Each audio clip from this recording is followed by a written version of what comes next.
Hey, welcome back to the show. I'm your host, Charity Majors. And on today's episode, we are going to be talking about how to ace connection. I just recently had the opportunity of speaking and facilitating for Chris and Lori Harder and sharing the stage with Dean Graciosi at Chris and Lori's incredible, they're really high level networking events. It's called the Dinner Series. Highly recommended if you haven't gotten a chance to check it out for sure. But I wanted to talk a little bit about this concept and even what I facilitated and taught about acing connection. So, A stands for asking better questions. C stands for culture and establishing a really powerful culture that causes people to rise to the level of the culture that you have within your group or within your event or within your company or within your team. And then E is encouragement, because how many of you know that if you are an entrepreneur, if you are taking risks, if you are building your big dreams and your big ideas, that we have to have courage for the journey, right? Because it's not easy. And there are days that we want to quit. And what courage looks like is it actually means that we don't do things without feeling fear. It actually means that we feel the fear, that we do it anyways. And having a culture of encouragement means that we actually get to impart courage into each other by proximity and by the words that we speak over each other. So back to A for asking better questions. I had the opportunity of facilitating at this event, inviting everyone there, the men and women, into asking better questions. We used our proprietary connection cards that we have at Business and Bubbly, and I had them do this really fun. It's called Question Scramble, and so they got different levels of questions. Some were light and fun, some were more on deep reflection, some were, a little bit kind of a mid-range, or some there were just different levels of questions, if you will. And so we had them go around the room and ask these questions. Some of the questions were like, what is life teaching you right now? What are your strengths? What are you like? What's a message in a movie that really resonates with you in this season? What do you appreciate about our country right now? What are some of the biggest challenges that you faced? And so it was inviting people into getting beyond so what do you do? And here's my bad 30-second pitch. And how's the weather out there? Like, it was getting people beyond this surface conversation that actually 70% of people default to these horrible questions. And the majority of us hate those questions, right? So I actually wanted to teach them how to ask better questions. And if you want to create better connection, if you want to ace connection, then you need to learn to ask better questions. So speaking of asking better questions, if you would actually like a list of 50 of some of my favorite questions to ask at networking events, then all you have to do is text me networking questions to the number 833-231-8098. And these are categorized in different ways, or different types of questions that you can ask people. These create some of the best conversations. So you are definitely going to want to get this free list. Again, it's a free list of 50 networking questions. And all you have to do is text me the word networking questions to 833-231-8098. These will help you learn how to ask better questions and create better connection.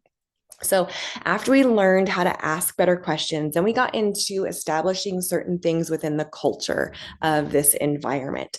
And if you are a community builder, if you have a team, if you host an event, even in your business, and you have a culture within your business for customers that are coming into your business, if you think about culture, a lot of times it can be this oblivious kind of ethereal thing that we're like, oh yeah, they seem like they have really good culture in their company. And sometimes we're like, oh yeah, Google has good culture because they like have bean bags and stuff, and people like working there.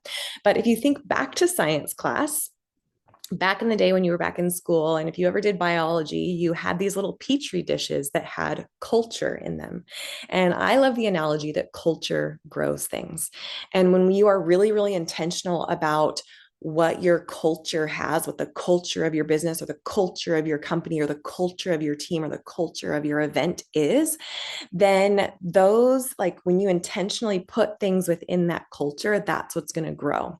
And when you recognize things that are not supposed to grow in that culture, kind of like a garden, like you recognize a weed when it pops up, you're like, oh, that doesn't belong there. And you're able just to like pull it out.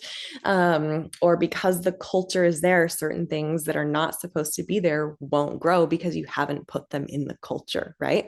And so for us at the dinner series, I intentionally infused honor within the culture. And what this looked like was honor means that we can see the gold in others without getting tripped up by the dirt. Okay. And I love this definition because honor, when we actually like rise to the level of the gold that people see in us, when it's infused into a culture, people will actually rise. The honor will actually cause the environment and the culture and people to step up to that level of honor that is in the room. And if you think about it, environment is stronger than willpower. Culture is stronger than willpower.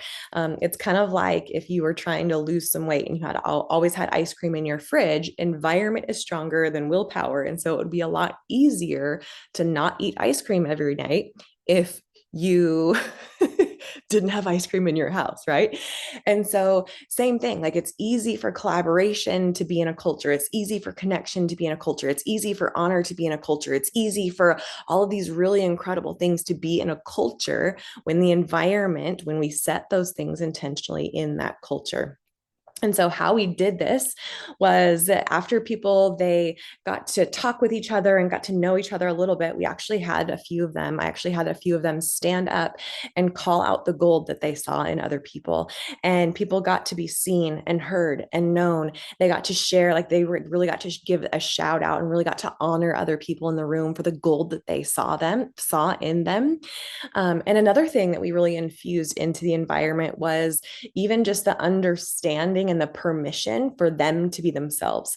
And what this can look like in events or when you're around like other people, you're going into someplace new and you're kind of nervous and you don't know what you're going to feel. And you don't know, oh my gosh, like I'm wearing and whatever, her outfit's way cuter, right? We can kind of pick up on a lot of different things going on. There can be a lot of really fun excitement and energy going on in the atmosphere. And so, what we wanted to make sure that we gave permission for them to do and to know was permission to know what was theirs and what they might be picking up in, kind of this high energy environment, and permission to say, okay, I have chemistry with you and I don't with you. And that's okay. Like, it doesn't mean I'm like completely writing you off. It just means there isn't chemistry currently. Maybe there is in 6 months or whatever that might look like in a follow-up call or when we see each other again in another event. But it was permission to say, okay, I'm secure in who I am. I can stand next to giants. I can connect to other giants. I'm secure in who I am. I can stand next to giants without feeling insecure. I'm going to pick up on my stuff. I'm going to take responsibility for my stuff. I'm going to say, okay, I feel chemistry with you, kind of with you, not with you. And I'm going to follow up on the connections that I'm feeling chemistry with, right? So we infused culture in there. We infused like permission and identity. And then we went into what I like to call, it's called rocks on the table. And this one really establishes a culture with trust. Because if we're going into a new event, if we're going into networking, if we're creating new relationships, and even in business, you've heard the saying of people won't not only care how much you know until you know how much they care, but people also want to do business with that they know, like, and trust. And so rooms like this, we actually wanted to really infuse trust into the atmosphere because we want people to do business together. We want them to be making connections together. And to establish trust, we have to actually be willing to do what I like to call put our rocks on the table. And what our rocks on the table were, is it was these moments that, and I don't know about you, but I tend to trust people at a different level when I know that they've gone through something hard. And when someone's life is like perfect and foo fairy tales and whatever, they tend to not necessarily. I like to call this like this is the journey of like knowing something in your head to like knowing something in your heart, or knowing something with like every cell of your being and with every cell of your fiber, every fiber of your being. And so I'll give you an example of what this can look like. So for me, one of the hardest times in my life, like one of the rocks that I put on the table, these are kind of like the things that we picked up from rock bottom. This was kind of like if maybe someone threw some rocks at you and you like picked it up and you were able to build something with it. For me, one of the harder times in my life was when we lost a baby. And this was going on 7 years ago. And I remember after going through the loss, I was really, really sick and back in the hospital multiple times and sick in bed. And I remember sitting on the bathroom floor, ugly crying, and my chest was so tight. And I remember sitting there, like ugly crying with tears running down my face. And I could taste the salt of the tears, and I could like feel them dripping down my face. And I could feel the cold bathroom tile floors underneath me. And as I was sitting there weeping, feeling like my body was broken, feeling so alone, and feeling like I was covered in shame. And for asking the big questions, the why me, and the why this baby, and why our family, and why this dream. And I didn't understand it.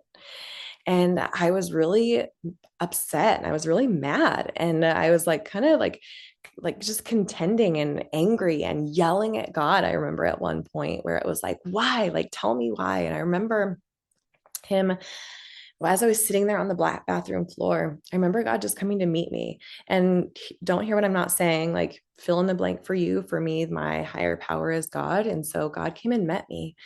And what felt like just wrapped like this warm blanket around me. And I instantly began to feel peace. And I remember God beginning to reveal that there are millions of pieces and parts that have to come together for life to be sustained. And so it actually isn't a mistake that you're here. And it's not a mistake that I'm here. And I remember sitting there, I was feeling so broken. And I remember him saying, actually, you're not broken and you never have been. And I remember sitting there feeling like I like buried in shame and so alone. And he just like came and sat with me. And what he didn't give me was a 7-step to get out of my whatever.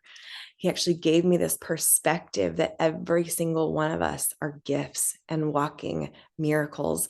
And that was the perspective, that was the gift, that was the rock on the table that I was able to take out of that rock bottom.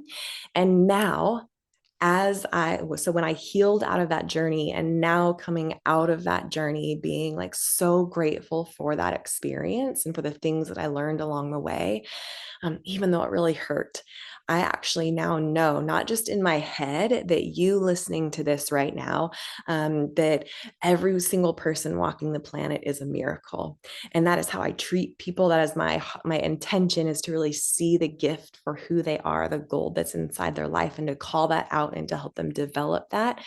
And that is a gift that I was given. That was one of the rocks on the table that I was given out of that hard time in my life. And so when people come in, like kind of into my orbit and into my world, and when, we get together, I get to actually impart purpose into them, because we can teach what we know, but we actually impart what we have lived. And so for me, I get to impart purpose, and I get to impart the gift that they are and help them draw out the gold in their life. And again, that was that rock that I picked up. And so this was like my rock on the table in that really hard time that I went through. And so back now to the dinner series, to the event that I was speaking at. So now imagine a room full of 80 people walking around and connecting at a deeper level and talking about the rocks on the table, and trust is getting infused into the atmosphere. And there were tears and there were hugs, and people like, it was one of the most beautiful, rich moments of the entire day.